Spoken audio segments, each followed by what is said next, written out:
1호가 실물 충격 반전, 중국 인니 경악. KF-21 한국산 엔진 주력, 미국 경악, 미 CNN. 한국 공군력 긴급 보도.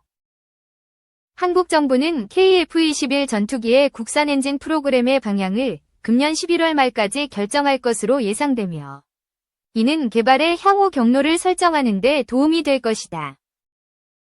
한화에어로스페이스의 첨단 엔진 개발 책임자인 김원욱 씨, 주 한화에어로스페이스의 항공엔진연구센터장 및 기반기술연구센터장 김원욱 전무를 지칭하는 것으로 생각된다. 에 따르면 한국 정부가 결정해야 할 주요 사안 중 하나는 이 프로젝트를 전적으로 국내 개발 프로그램으로 할 것인지, 아니면 경험 많은 서방 엔진 제조업체를 공동개발 파트너로 할 것인지 여부이다. 김 씨는 정부가 국내 독자 개발 옵션을 선택하면 개발에 10년 이상이 걸릴 것 같다고 말했다. 파트너와 함께라면 그보다 빨리 완성될 수 있다. 김 씨는 우리는 어느 쪽이든 준비가 되어 있습니다. 라며 두 가지 방법 중 후자의 경우에는 하나가 엔진 개발 파트너 선정을 위한 경쟁을 주도할 것이라고 말했다. 공동개발 노력은 한국 산업이 프로젝트의 60% 지분을 차지하고 외국 파트너가 나머지를 보유하는 형태가 될 것 같다. 한국의 항공우주 및 방위산업은 여러 성공을 거두면서 점점 더 야심찬 모습을 보이고 있다. 국산 전투기 엔진 프로젝트는 기술의 복잡성을 고려할 때 가장 야심찬 노력 중 하나가 될 것이다.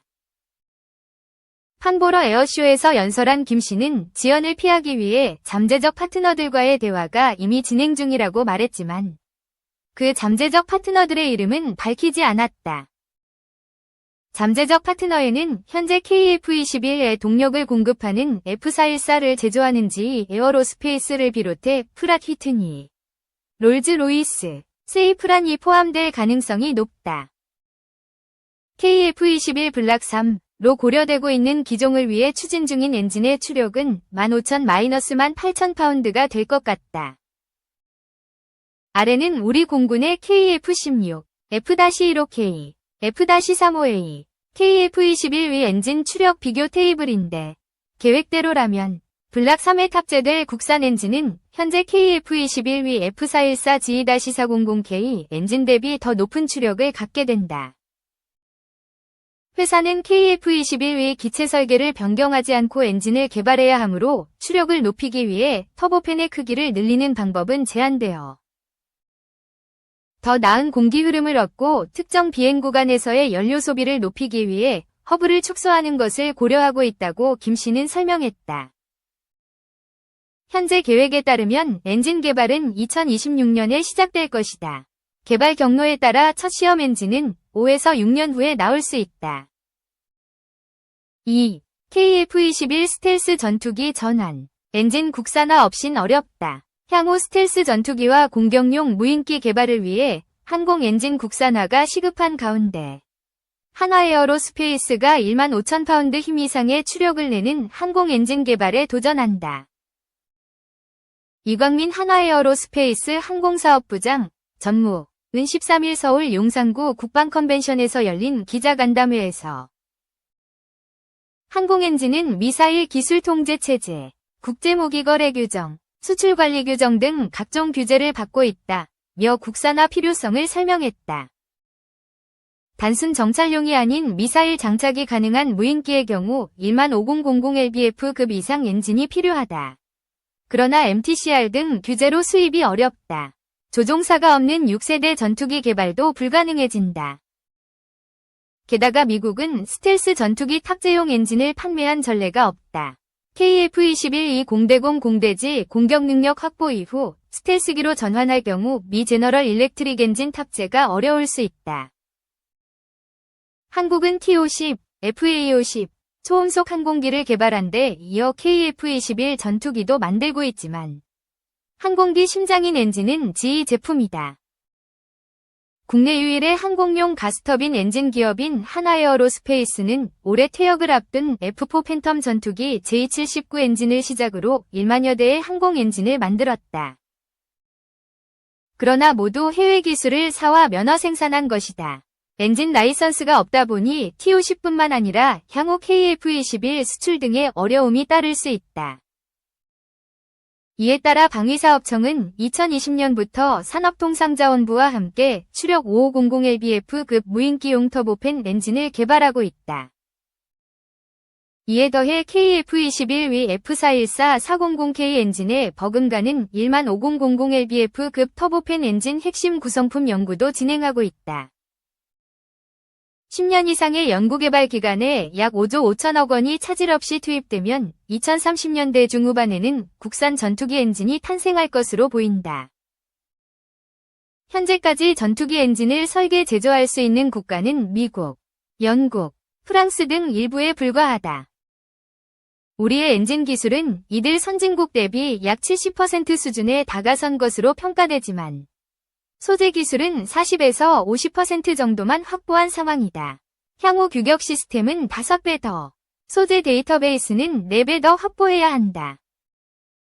이광민 사업부장은 일본과 중국은 정부의 강력한 지원으로 독자 엔진 개발을 사실상 성공한 가운데 최근 튀르키예도 미 GE F110 엔진을 장착한 5세대 전투기의 첫 시험 비행에 성공했고 2028년에는 자체 엔진도 생산할 계획이라면서 앞으로 규격 시스템, 소재 데이터베이스 등을 빠르게 확보해 선진국과의 격차를 줄여야 한다고 강조했다.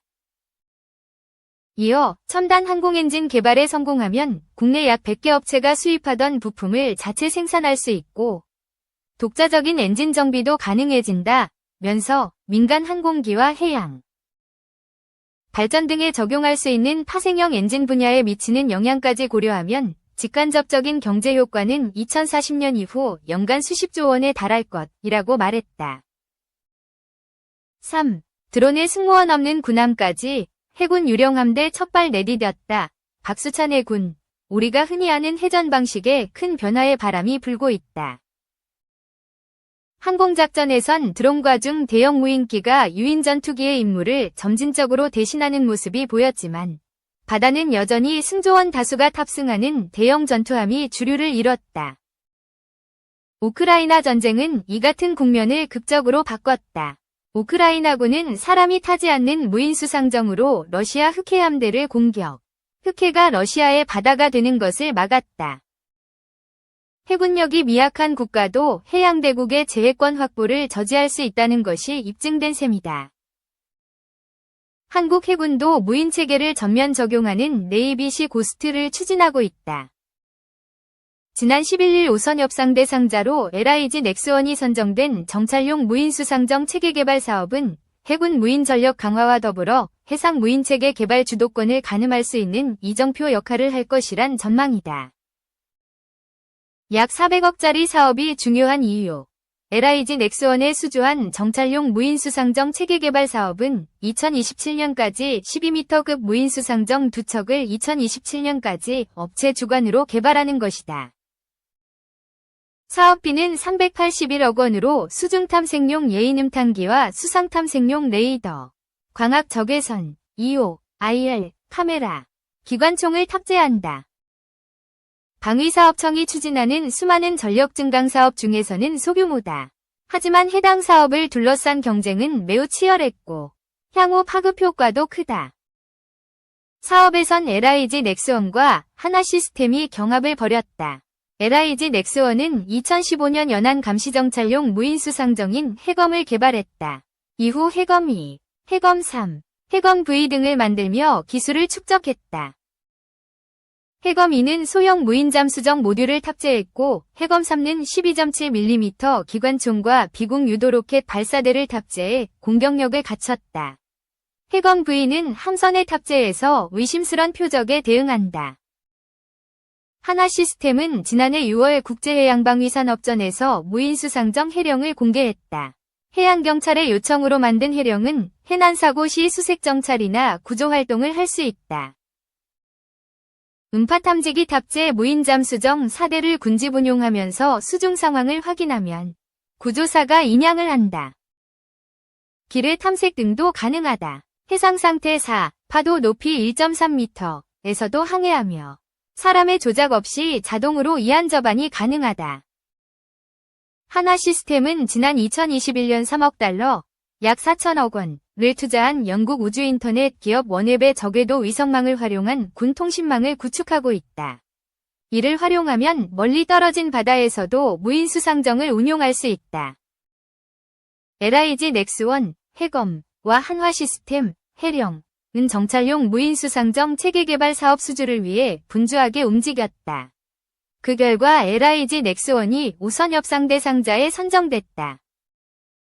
정부 관계자는 제안서 평가 단계에서 LIG 넥스원은 이것도 저것도 해보겠다는 식의 제안을 제안서에 다양하게 담았고 평가위원 반응도 긍정적이었다고 전했다. 방산업계 관계자도 무인 수상정 개발 경험이나 기술 축적 등에서 볼 때 해군이 원하는 무인 수상정 개발에서 LIG 넥스원이 더 유리할 수밖에 없다고 분석했다. 이번 결과는 미래 해상 전력 증강 분야에서 K방산의 판도를 바꿀 잠재력을 지니고 있다. 세계 각국 해군에선 무인 전력 강화에 힘을 쏟고 있다. 유인함정은 승조원 피로 등의 문제로 35노트, 시속 64km 이상의 속도를 낼 수 없다. 식량과 식수 보급 문제도 있고 군수 지원 체계가 갖춰진 항구가 필수다. 무인함정은 이 같은 제약에서 자유롭다. 승조원 피로나 안전을 고려할 필요가 없고 해안에 숨겼다가 작전에 투입할 수 있다. 자폭 무인 수상정은 귀환을 고려할 필요가 없으므로 항속거리가 2배로 늘어난다. 가격도 유인함정보다 훨씬 저렴하며 기뢰 잠수함 탐색 등 다양한 용도로 활용할 수 있다. 가장 큰 장점은 먼 거리에서 대형 함정을 단번에 무력화할 수 있다는 것이다. 1967년 10월 21일 60T짜리 이집트군 고속정이 스틱스 미사일로 1700T짜리 구축함을 격침한 에일러트 쇼크는 수십 km 거리에서 미사일을 발사. 구축함을 타격했다.